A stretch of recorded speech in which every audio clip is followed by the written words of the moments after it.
Halo, selamat sore pemirsa, kita berjumpa di iNewsroom, ruang memperdalam informasi yang aktual dan komprehensif. Saya Anisha Dasuki. Ribuan warga berebut uang yang disebarkan oleh Juragan Batik di Pekalongan, Jawa Tengah. Aksi sebar uang itu dilakukan dalam rangka tasyakuran atas kelahiran bayi.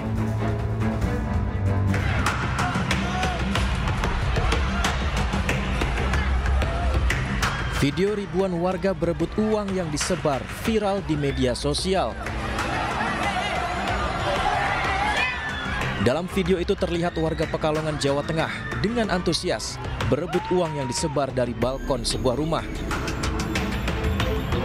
Ribuan orang mulai dari ibu-ibu hingga anak-anak langsung merangsek dan berebut mendapatkan uang.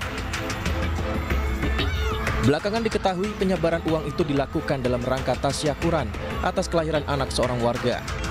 Aksi sebar uang ini dilakukan oleh Romadoni, seorang juragan batik yang menggelar tasyakuran atas kelahiran bayi ketiganya.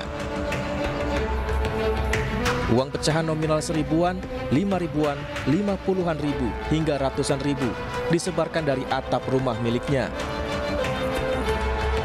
Total jumlah uang yang disebar pada warga senilai 35 juta rupiah. Akibat aksi sebar uang ini, sejumlah warga yang mengalami luka dan pingsan dilarikan ke rumah sakit. Selain itu, akibat berdesakan juga membuat tembok kelurahan ambruk. Pak, ini acara tasyakuran anak. Tasyakuran anak. Anak yang ketiga. Berapa nominal Pak yang Untuk tadi? nominalnya hampir 30-35 35 juta. Satu titik atau beberapa? Ada 6 titik. Ada 6 titik. Iya. Itu disebar dari atas semua, Pak? Iya, dari atas semua, dari bawah cuma satu dari sini depan. Tasyakuran dengan menyebar uang ini memang menjadi tradisi warga setempat saat kelahiran anak. Meski telah mendapatkan izin untuk menggelar acara tersebut, namun tuan rumah penyebar uang akan bertanggung jawab terhadap warga yang luka dan kerusakan yang terjadi.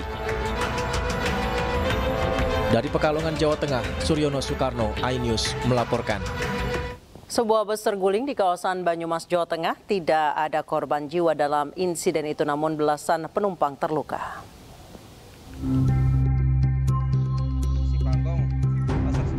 Sebuah bus terguling terekam kamera pengawas rumah warga di Jalan Sumpiyuh, Desa Salanegara, Banyumas, Jawa Tengah. Bus ini membawa rombongan warga yang akan menghadiri acara hajatan. Bus yang membawa 26 penumpang ini terguling karena mengalami remblong. Warga yang mengetahui kejadian ini langsung membantu para korban. Benar ada bus guling, tapi juga penyebabnya kemarin tapi sementara baru kita kalkulasi kurang lebih 26. Tidak ada korban jiwa dalam kecelakaan ini, namun sebanyak 18 penumpang mengalami luka dan langsung dibawa ke pusat pelayanan kesehatan terdekat. Kecelakaan ini masih dalam penanganan aparat Satlantas Polresta Banyumas dan petugas dari Satlantas Pos Buntu. Dari Banyumas, Jawa Tengah, Saladin Ayubi, iNews melaporkan. Sejumlah warga nekat menyeberangi jembatan gantung Kali Regoyo yang rusak akibat diterjang banjir lahar dingin Gunung Semeru. Meski berbahaya, warga tidak punya pilihan lain karena jembatan tersebut menjadi akses satu-satunya.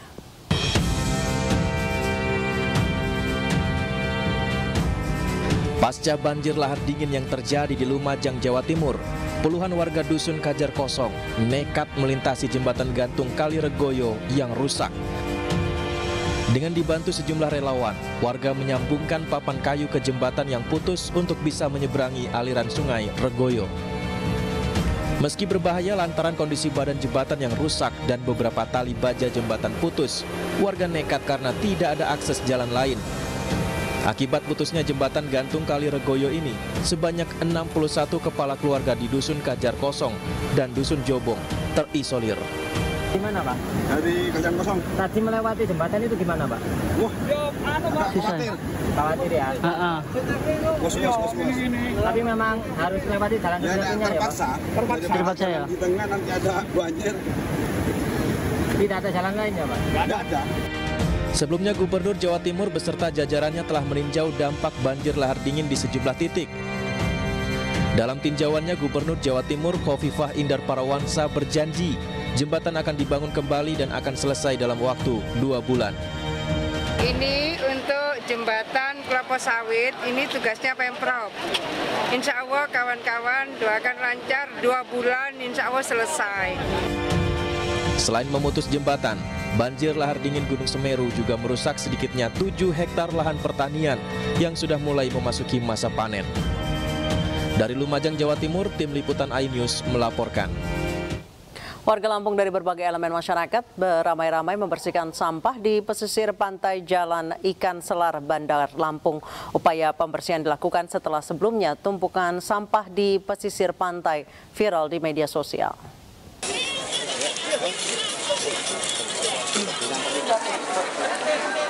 Ribuan orang terdiri dari masyarakat hingga Forkopimda membersihkan pesisir pantai Teluk Lampung yang berada di Kelurahan Sukaraja, Bandar Lampung.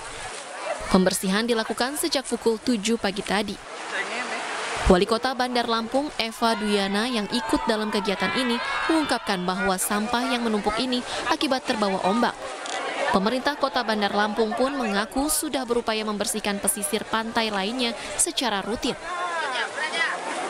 Dan sekarang bukan kita menyalahkan siapa-siapa, tapi ini tugas kita semuanya.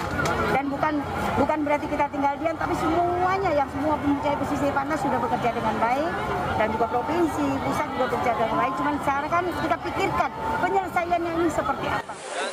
Kegiatan bersih-bersih ini diprakarsai oleh penggiat sosial Pandawara Group. Mereka mengumpulkan seluruh elemen masyarakat Lampung untuk senantiasa menjaga kebersihan lingkungan. Sebetulnya dan hakikatnya masalah lingkungan itu tanggung jawab semua manusia yang hidup di bumi. Kita masih hidup di bumi, yaitu masalah lingkungan itu tanggung jawab kita. Jadi berhenti dan stop untuk saling menyalahkan, karena itu bukan solusi. Sebelumnya viral di media sosial, pesisir pantai Teluk Lampung penuh dengan tumpukan sampah. Masyarakat pun diajak untuk bersama-sama membersihkan sampah di sana. Dari Bandar Lampung, Ruslan, iNews melaporkan. Hakim Tunggal Pengadilan Jakarta Selatan menolak gugatan pra-peradilan Sekretaris Mahkamah Agung nonaktif Hasbi Hasan terhadap Komisi Pemberantasan Korupsi. Penyidikan kasus dugaan suap dengan tersangka Hasbi dinyatakan sah dan sesuai dengan mekanisme hukum yang berlaku. Dalam permohonannya, Hasbi Hasan meminta Pengadilan Negeri Jakarta Selatan menyatakan proses hukum yang dilakukan KPK tidak sah dan tidak berdasar hukum, sehingga tidak memiliki kekuatan hukum mengikat. Sementara hakim menilai penyidikan yang dilakukan KPK selaku termohon hingga menetapkan Hasbi sebagai tersangka sudah sesuai prosedur hukum yang berlaku. Sebelumnya, Hasbi Hasan dijerat sebagai tersangka bersama Komisaris Independen Wika Beton Danantri Yudianto dalam kasus penerimaan suap senilai miliaran rupiah dengan dugaan pengurusan perkara di Mahkamah Agung. 4 tahun 2016 tentang ketentuan lain dari perundang-undangan yang bersangkutan dan Tuhan mengadili dalam eksepsi menolak eksepsi termohon dalam pokok perkara, menolak permohonan pra-peradilan pemohon, membebani pemohon bayar biaya perkara. Sidang lanjutan Gubernur Papua nonaktif Lukas NMB kembali dilanjutkan hari ini. Pihak kuasa hukum mengajukan keberatan karena hanya memiliki waktu konsultasi 2 jam saja.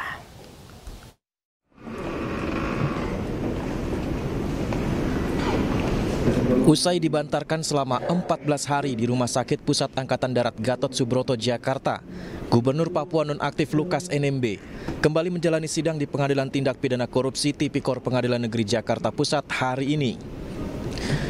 Pengacara terdakwa Lukas NMB, Oce Kaligis, mengatakan keberatan dengan tuduhan yang dialami kliennya, apalagi pihak kuasa hukum belum diberikan waktu yang cukup untuk konsultasi dengan terdakwa. Pengacara hanya memiliki waktu 2 jam saja bertemu Lukas NMB. Perintah tahanan pengadilan itu mempunyai hak toh dikunjungi pengacara untuk konsultasi dari hari Senin sampai hari Sabtu. Itu penetapannya yang kemarin pengadilan sini. Kenapa sekarang kita cuma dikasih 2 jam? Kan bagaimana kasihnya, artinya menjelaskan kan? ini berita acaranya begini, kita minta bukti-bukti lawannya bagaimana, dan kita mesti siap, itu aja. Jadi makanya saya agak keberatan, ini kan sudah di bawah tahanan pengadilan. Pengadilan yang mesti memberikan wewenang, nah bukan saya mengada-ada, makanya saya kasih penetapan pengadilan yang mengatakan bunyinya bisa dikunjungi Senin sampai hari Sabtu. Dengan pertimbangan kesehatan, agenda pemeriksaan saksi dalam perkara korupsi mantan Gubernur Papua itu dilanjutkan pekan depan pada Senin 17 Juli 2023 dan Kamis 20 Juli 2023. Jaksa penuntut umum menyatakan dalam BAP akan ada 44 saksi. Tim Liputan iNews melaporkan.